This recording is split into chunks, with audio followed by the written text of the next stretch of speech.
Russia is burning, not on the battlefields of Donetsk or Kharkiv, but in Putin's own heart. St. Petersburg, a symbol of power and pride for decades, Russia's window to the West, the city of emperors and revolution, is now lit not by sunsets, but by burning oil refineries, a chilling reflection of the flames of unrest spreading deep within Russia. Ukraine struck again, this time precisely and deliberately. Their drones flew more than 1,000 kilometers deep into Russian territory, hitting the Kirishi oil refinery, the country's second largest and most modern facility. It was more than just an explosion. It was a message. Nowhere in Russia was safe. The Kirishi plant, located southeast of St. Petersburg, processes more than 20 million tons of crude oil a year, about 7% of Russia's refining capacity.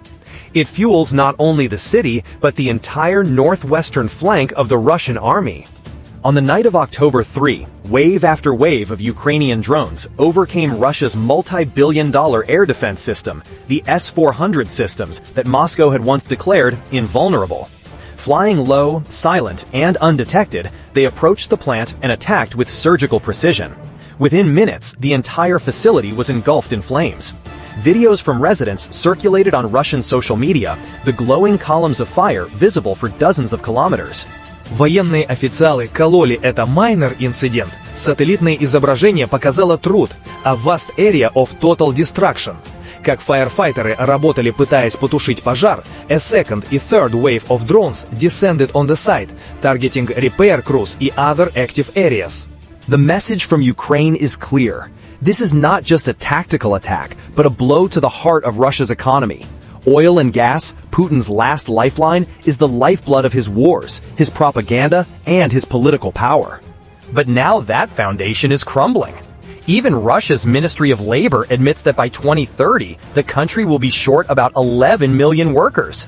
The population is aging, emigration is rising, and military conscription has drained many regions of their youth. Moscow has tried to plug the gap with migrant labor, but the influx is too small to save. As the labor force disappears, the Russian economy is falling apart from within. The ruble has lost more than 30% of its value in just the past year. Inflation is soaring. Russia's once rich foreign currency reserves are nearly depleted. Oil exports, the golden ticket that once kept the Kremlin in power, are no longer enough to save the regime.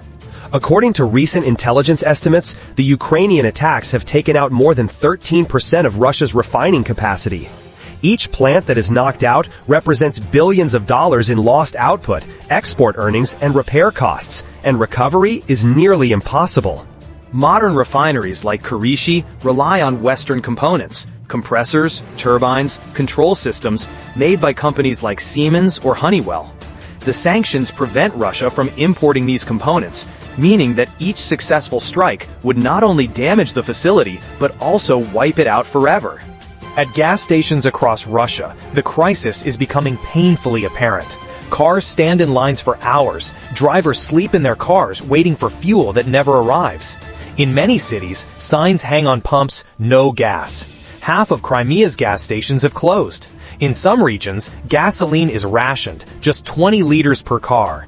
Those with money turn to the black market, buying gasoline at 3 to 4 times the official price in plastic cans. Social tensions are exploding. Videos of fights and gas station brawls are flooding Telegram and VKontakte, platforms used by a huge number of Russians. This is not just an economic crisis, it is a psychological one. For years, Putin had sold his people an illusion of stability, that no matter what happened in the world, life in Russia would be safe. But now, as the skies over St. Petersburg burned in the night, that illusion was gone. The war they had once seen only on TV and in the media was knocking on their doors. And with each factory that burned, another layer of trust between the Russian people and their government was burned away. The crisis extends beyond civilians. The entire Russian military's vast supply chain, from tanks to trucks to supply convoys, relies on diesel. Tens of thousands of tons of fuel are needed every day to keep the war machine running. But now the military and the civilian population are competing for the same dwindling fuel. The Kremlin has prioritized the front, a decision that has exacerbated the crisis at home. Worse still, jet fuel cannot be replaced by gasoline. With high-quality fuel plants shut down, the Air Force is grounded. There are fewer flights, fewer tanks, fewer artillery pieces, all because Russia simply has no fuel to burn, and winter is fast approaching. This gives Ukraine a huge advantage. Each UAV strike not only destroys infrastructure, but also depletes Russia's ability to counterattack. St. Petersburg is no ordinary city. It is Putin's city, his hometown, his pride and symbol of power. He began his career here as a KGB officer, then worked his way up to the Kremlin. Now the city that forged Putin's power is burning before his eyes. The symbolism is truly tragic. For centuries, St. Petersburg was Peter the Great's window to Europe, a dream that would bring Russia closer to the West. But now that window is closing in flames. Ports like Luga, once bustling with trade with Europe, are now targets of bombing. The very oil refineries that fueled Putin's war machine are now being burned down in Ukraine. An irony tinged with poetic justice, but a real nightmare for the Kremlin. For decades, Russian military doctrine has been based on a belief, strategic depth, that Russia's vast territory makes it invulnerable deep within its borders. But Ukraine has shattered that illusion. With its homemade long-range UAVs, Kiev has proven that distance no longer matters. 1,000 kilometers, borders, billion-dollar defense systems, all are useless. From the Ural Mountains to Siberia, nowhere is beyond reach. Putin's greatest advantage, geography, has become his mortal weakness. And with each new attack, fear spreads. If even St. Petersburg, home to the Baltic Fleet and Putin's inner circle, can be hit, what city is safe? What region is impregnable? This realization is shaking Putin's foundations of power, because a regime based on fear and control cannot survive when its own people begin to feel vulnerable. Russia's economy is rapidly collapsing. Export revenues have fallen by almost 40% since the start of 2024. The budget deficit has tripled. Billions of dollars in oil and gas revenues have disappeared, replaced by war spending, sanctions, and corruption. The government still claims to be adapting, but the people know better. Supermarket shelves are emptying. Inflation is eating away at wages. While the Kremlin pours billions into weapons and propaganda, people line up for gasoline. A perfect storm is brewing: economic isolation, industrial collapse, and growing domestic unrest. Ukraine's strategy now extends far beyond the battlefield. By attacking its oil and gas infrastructure, the fuel of Russian war, Kyiv is not only undermining its military might, but also undermining the regime's psychological stability. Every factory destroyed, every pipeline cut, every Russian city without electricity. It's a direct blow to Putin's image of invincibility. The genius is in the cost. With just a few drones worth tens of thousands of dollars, Ukraine is reducing billions of dollars of Russian assets to dust.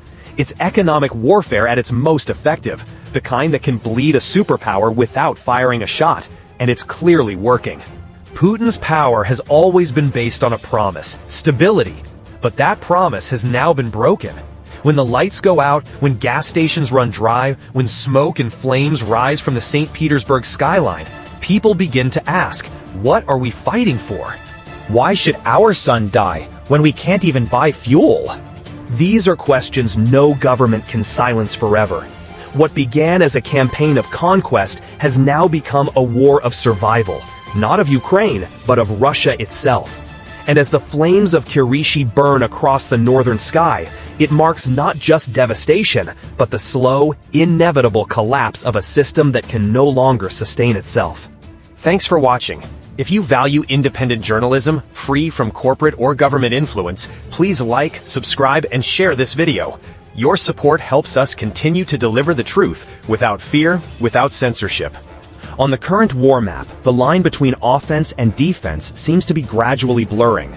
Russia's actual moves are still largely hidden, while Ukraine, despite its exhausted strength and spirit, is quietly preparing for something bigger than the world can imagine.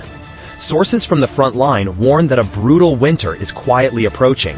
No one dares to say who is in control, only that both sides are calculating every move in absolute silence.